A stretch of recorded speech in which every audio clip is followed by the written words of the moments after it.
Sungguh kami naikkan syukur ke hadapan hadirat-Mu ya Tuhan. Engkaulah yang baik bagi kami, yang memungkinkan kami malam hari ini ada dalam ibadah syukur ulang tahun ke-25 Gereja Bethel Indonesia, Jemaat Mawar Saron, dan ulang tahun hamba-hamba-Mu yang diberkati Tuhan di tempat ini. Karena itu Bapa, kami telah memuji-muji nama-Mu. Kami telah menyembah-Mu dalam roh dan kebenaran. Sungguh kami percaya Engkau telah bertata di atas segala pujian yang kami naikkan ke hadapan hadirat-Mu. Saatnya Bapa, kami rindu mendengar suara-Mu dalam ucapan syukur malam hari ini. Karena itu Bapa, inilah kami sekalian yang hadir. Kami telah siap untuk mendengar nasihat firman-Mu. Dan karena itu Tuhan, Engkau juga mengurapi hamba-Mu yang akan menyampaikan suara hati-Mu bagi kami sekalian. Dan biarlah kami sama-sama boleh menikmati kehadiran-Mu lewat firman-Mu malam hari ini. Roh lain yang coba mengganggu kami, kami petakan semua di dalam nama Tuhan Yesus Kristus. Dan biarlah atmosfer surgawi boleh menguasai ruangan ini, bahkan kehidupan kami, sehingga benar-benar kebenaran firman-Mu menempati hati, pikiran, dan seluruh kehidupan kami malam hari ini. Dalam nama Yesus Tuhan, kami mengucap syukur, siap membaca, merenungkan, dan melaksanakan kebenaran firman-Mu. Haleluya. Mari sama-sama katakan amin. Pertama-tama kita bersyukur kepada Tuhan kalau malam hari ini kita dimungkinkan untuk hadir dalam ibadah ucapan syukur karena 3 ulang tahun GBI Mawar Saron yang ke-25, usia perak. Kemudian ulang tahun Bapak Gembala, Bapak Pendeta Tommy Robert Hanas MA yang ke-56. Kemudian ulang tahun Bapak Evangelis Robert Limbong SHMH. Malam ini kita bersyukur karena kita bisa bersama-sama merayakan ulang tahun gereja ini dan juga kedua hamba Tuhan. Dalam ulang tahun ini, tema yang terpampang di depan kita, You Are the Light. Haleluya, ini bahasa Timur ini saudara-saudara. Kamu adalah terang. Nah, dalam kaitan dengan tema ini, kita akan baca firman Tuhan. Yang saya yakin ini bukan barang baru.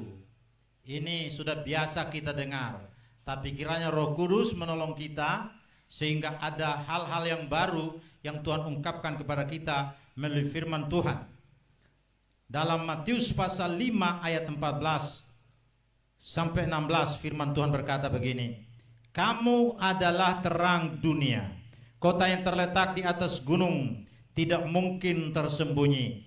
Lagi pula orang tidak menyalakan pelita lalu meletakkannya di bawah gantang, melainkan di atas kaki dian, sehingga menerangi semua orang di dalam rumah itu. Demikianlah hendaknya terangmu bercahaya di depan orang, supaya mereka melihat perbuatanmu yang baik dan memuliakan Bapamu yang di sorga.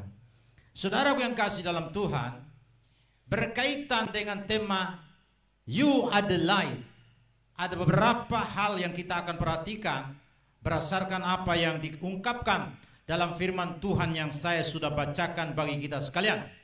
Pertama, kesalahpahaman tentang kamu adalah terang. Ada kesalahpahaman di dalam pemahaman kita tentang kamu adalah terang. Kesalahpahaman itu seperti apa? Kadang kita berpikir menjadi terang gereja. Itu sebabnya kita berupaya sedemikian rupa untuk menata semua pelayanan kita di gereja. Dan itu memang tidak salah. Tapi Tuhan tidak mengatakan dalam firman ini bahwa kita semua menjadi terang gereja. Itu adalah sesuatu yang hanya terkurung di dalam suatu gedung. Firman Tuhan mengatakan You are the light. Kamu adalah terang dunia, bukan hanya terang gereja. Oleh karena itu pemahaman-pemahaman kita yang salah, yang mungkin kita menjadi terang hanya di dalam lingkungan gereja, itu merupakan suatu pemahaman yang salah. Alkitab menyatakan kamu adalah terang dunia. Jadi masing-masing kita yang hadir malam hari ini, kita semua adalah terang dunia. Kita menjadi terang dunia dalam dunia apa saja. Saudaraku yang kasih, pemahaman yang benar yang Tuhan mau supaya kita berfungsi sebagai terang dunia, itu meliputi beberapa hal terang di dalam dunia politik. Jadi malam ini kita bersyukur ada Pak Eston di sini. Haleluya.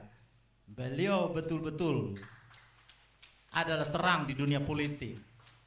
Kalau tidak, pasti ada di penjara setelah selesai jadi wakil gubernur. Karena kebanyakan orang-orang dalam posisi seperti itu mengakhirinya di penjara. Dan kita tahu salah satu mantan ketua DPR kita ada di mana sekarang? Halo, apakah saudara tahu di mana beliau? Ada di penjara. Kenapa seperti itu? Karena kita anggap kita hanya menjadi terang di gereja. Kita nyanyi puji Tuhan, haleluya, tapi kita lupa penugasan dari Tuhan bagi kita bukan hanya terang gereja, tapi terang dunia. Di dunia politik, di dunia apa lagi? Di dunia hukum. Nah, Pak Limbong malam hari ini yang berulang tahun yang keberapa Bapak? Ya, 57. Haleluya. Lebih kakak 1 tahun dari kami berdua dengan Pak Tommy Hanas. Saya 56. Haleluya, haleluya. Beliau adalah seorang hamba Tuhan. Jadi jangan berpikir jadi hamba Tuhan itu hanya yang berjabatan sebagai pendeta. Kalau kami di GPI itu ada PDP, pendeta Pratama. Haleluya. Ada PDM, pendeta Madia. Kemudian ada pendeta. Bukan hanya itu yang disebut sebagai hamba Tuhan. Bapak asisten juga Setda Nusa Tenggara Timur yang kemarin juga bisa jumpa di MD GPI di Kefah, malam ini juga hadir di sini. Beliau juga adalah seorang hamba Tuhan yang diutus oleh Tuhan untuk ada di dunia birokrat. Amin Bapak. Karena itu selain beliau jadi terang di dunia birokrat, beliau beritahukan kepada saya, beliau adalah seorang apa lagi Bapak? Ya, koster gereja. Saudara, kita tepuk tangan dulu. Saya pikir-pikir ini orang yang memiliki jabatan tinggi di pemerintahan provinsi NTT ini, tapi mau jadi koster gereja. Ini orang yang sungguh rendah hati. Karena itu kita perlu pikirkan masa depannya. Kalau selesai dari situ bisa juga jadi anggota DPR. Saudaraku yang kasih dalam Tuhan, jadi Pak Limbong ini harus menjadi terang di dunia hukum. Kalau tidak saudara-saudara, hukum akan diputar balikan. Ada hukum dunia yang bisa diputar balikan, tapi hukum Tuhan tidak bisa. Karena itu semua hal yang kita lakukan dalam dunia hukum bukan hanya bertanggung jawab secara hukum kepada negara, tapi terutama kepada Tuhan yang menugaskan kita untuk jadi hamba Tuhan di dunia hukum itu. Amin. Haleluya. Kemudian di dunia bisnis juga. Di sini juga ada pembisnis, termasuk di dalamnya Pak Kosmos Lai. Haleluya. Pak Kosmos sebagai pembisnis, beliau dekat dengan kantor PPD GPI yang sekarang sedang dibangun. Bapak sebagai pembisnis yang diberkati Tuhan dalam bisnis, jangan lupa juga menyumbang sesuatu untuk pembangunan kantor itu. Haleluya. Bapak jangan hanya lewat-lewat di situ lalu tidak berbuat apa-apa bagi kantor itu. Haleluya. Setujukah saudara jemaat GBI? Pendeta GBI yang hadir malam hari ini setuju? Pasti kita setuju. Sama saya juga sudah bicara dengan Pak Limbong. Nah, malam ini saya bicara dengan Pak Eston juga. Kan ketua Gerindra ini. Pasti Gerindra itu uangnya banyak.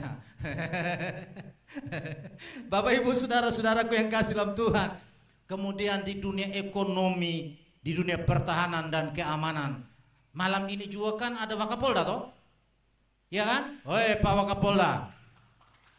Kita bersyukur saudara dalam pertemuan seperti ini baru kita bisa bertemu.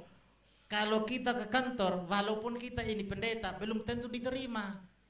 Tapi malam hari ini kita bisa jumpa dan dengar firman Tuhan juga disampaikan oleh seorang pendeta. Haleluya. Sangat susah cari beliau-beliau ini kalau ke kantor. Termasuk cari ini Pak Asisten ini. Itu tidak mudah. Betul-betul. Apalagi kalau misalnya terkait dengan masalah hukum, kita cari ini Bapak Hakim Tinggi ini. Lebih susah lagi. Itu tidak boleh narapidana bertemu dengan mereka. Jadi saudaraku yang kasih dalam Tuhan, penugasan Tuhan bagi kita You Are The Light itu bukan hanya di lingkungan sekitar di mana kita tinggal, tapi di dunia. Kita disebut sebagai terang dunia, termasuk di dalamnya menjadi terang di dunia keamanan dan pertahanan. Demikian juga di dunia musik dan media. Nah, itu pertama. Karena khotbah malam ini tidak boleh lebih dari 30 menit. Haleluya. Tapi nanti kalau makan bisa lebih dari 30 menit. Karena memang kehadiran kita malam hari ini sebenarnya bukan sungguh-sungguh mau beribadah. Mau cari makan? Tidak. Nanti saudara marah sama saya. Karena itu sebenarnya saudaraku yang kasih. Apalagi orang GBI yang percaya betul pimpinan Roh Kudus. Jadi dia punya kebebasan secara mutlak untuk menyampaikan firman Tuhan sesuai dengan pimpinan Roh Kudus bagi dia sebagai seorang pendeta. Itu pemahaman orang GBI. Tapi karena acara ini acara yang khusus, kita batasi 30 menit saja. Haleluya. Haleluya. Yang kedua saudaraku yang kasih, You are the light. Kamu adalah terang, ibarat kota yang terletak di atas gunung. Firman Tuhan menyatakan di sini seperti itu. Itu berarti saudara, kalau kita adalah terang, tidak mungkin tersembunyi. Alkitab berkata, dapat dilihat dari segala arah.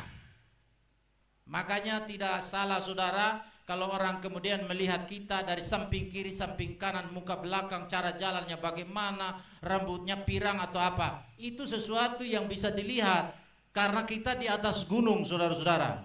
Jadi bisa dilihat dari segala arah.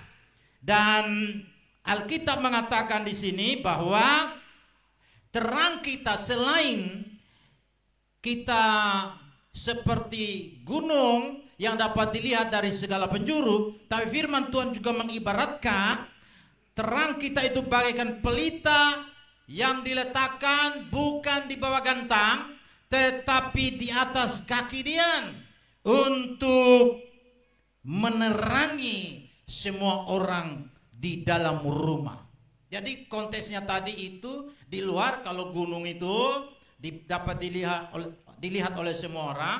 Tapi kemudian Tuhan juga mengatakan bahwa terang kita itu seperti pelita yang bukan diletakkan di bawah gantang, tetapi di atas kaki Dian, dengan tujuan supaya semua orang yang ada di rumah itu dapat melihat terang kita. Jadi masing-masing suami, istri, anak-anak semuanya terang. Maka saya percaya rumah tangga itu akan dipenuhi dengan terang yang lebih besar, karena ada gabungan terang dari Bapa, Mama, anak-anak.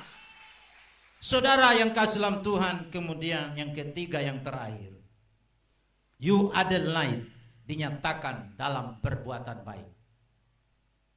Firman Tuhan mengatakan begini dalam Efesus pasal 2 ayat 10. Karena kita ini buatan Allah. Masing-masing kita di sini memang kita dilahirkan oleh ibu kita. Tetapi Alkitab berkata, kita bukan buatan mereka. Kita adalah buatan Allah. Dia ciptakan kita sedemikian rupa untuk menjadi segambar dengan Kristus sang firman yang menjadi manusia. Kenapa Tuhan menciptakan kita? Tuhan menciptakan itu bukan tanpa tujuan.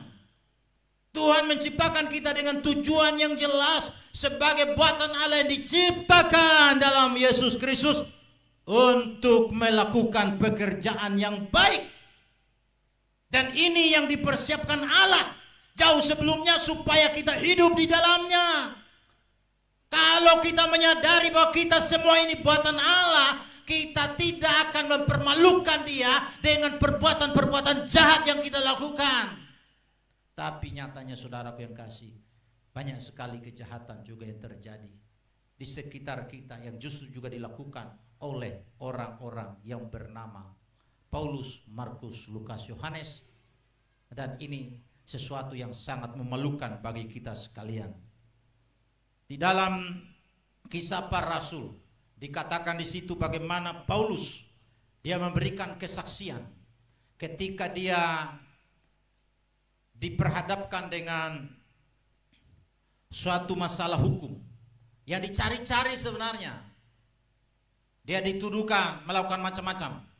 Dan ketika dia di hadapan Agripa, dia menceritakan semua pengalaman hidup dia, bagaimana dia berjumpa dengan Yesus Kristus, dan perjumpaan dengan Yesus itu menghasilkan suatu perubahan hidup dari orang yang terlibat dalam terorisme kelas kakap, yang bunuh pendeta, yang bakar gereja, tapi kemudian dia berjumpa dengan pribadi Yesus Kristus dalam perjalanan menuju ke Damsyik dengan tujuan untuk menangkap setiap orang yang percaya kepada Tuhan, dimasukkan ke dalam penjara tanpa proses hukum. Saudara, dia menyaksikan apa yang menjadi pengalamannya. Dan di dalam Kisah Para Rasul pasal 26 secara khusus di ayat yang ke-17 dan 18, aku akan mengasingkan engkau dari bangsa ini. Jadi Paulus dipanggil oleh Tuhan untuk menjadi seorang utusan dengan suatu tujuan supaya dia itu menjadi terang, bukan saja dalam lingkungan dia sebagai orang Yahudi, tapi kepada bangsa-bangsa lain. Aku akan mengasingkan engkau dari bangsa ini dan dari bangsa-bangsa lain, dan aku akan mengutus engkau kepada mereka. Tahukah saudara, kita menjadi terang dengan suatu penugasan yang Tuhan berikan kepada kita untuk menjadi terang dunia. Dan Paulus dipanggil oleh Tuhan untuk menyatakan hal itu kepada bangsa-bangsa yang di luar Israel, untuk membuka mata mereka supaya mereka berbalik dari kegelapan kepada terang, dan dari kuasa iblis kepada Allah, supaya oleh iman mereka kepadaku memperoleh pengampunan dosa dan mendapat bagian dalam apa yang ditentukan untuk orang-orang kudus. Saudara, malam hari ini di dalam ulang tahun yang ke-25 dari GBI Muara Saro, dan dua hamba Tuhan ini juga berulang tahun 56 dan 57, firman Tuhan ini menegaskan kepada kita bahwa kita pun semua merupakan orang-orang yang sudah dipanggil keluar dari dunia ini dengan tujuan supaya kita ditugaskan oleh Tuhan untuk menjadi utusan Tuhan, menjadi terang untuk dunia ini juga. Karena dunia ini sudah diliputi oleh kegelapan, dan kita punya tanggung jawab untuk kita pergi membebaskan orang-orang dari kegelapan dan dibawa kepada terang Tuhan yang ajaib. Karena apa? Karena kita adalah terang, dan membebaskan orang-orang yang dikuasai oleh iblis, dan mereka dibawa kepada pengenalan akan Allah melalui iman kepada Yesus Kristus. Hanya dengan jalan itu baru kita memperoleh pengampunan dosa dan mendapatkan bagian dalam apa yang ditentukan bagi kita sebagai orang-orang kudusnya. Jadi malam hari ini saudaraku yang kasih dalam Tuhan, firman Tuhan mengatakan kita adalah terang, dan terang kita itu kita wujudkan dalam melakukan perbuatan baik. Firman Tuhan berkata di sini, terang kita harus bercahaya di depan semua orang. Jadi tidak ada artinya terang kita kalau terang itu menerangi di belakang, karena orang tidak lihat, tidak berfungsi. Dan firman Tuhan berkata terang itu harus bercahaya di depan semua orang. Jadi perbuatan baik yang kita harus pancarkan dalam kehidupan kita ini, orang bisa lihat itu sebagai terang Tuhan melalui perbuatan baik itu. Dan dengan cara itulah kita memerangi kegelapan menyingkirkan kegelapan. Dan kalau itu yang kita lakukan, maka Alkitab berkata, dengan cara itu kita memuliakan Bapa kita yang di surga, yang tidak terlihat dengan mata, tapi terlihat melalui perbuatan baik kita sebagai anak-anak terang. Demikianlah firman Tuhan. Amin.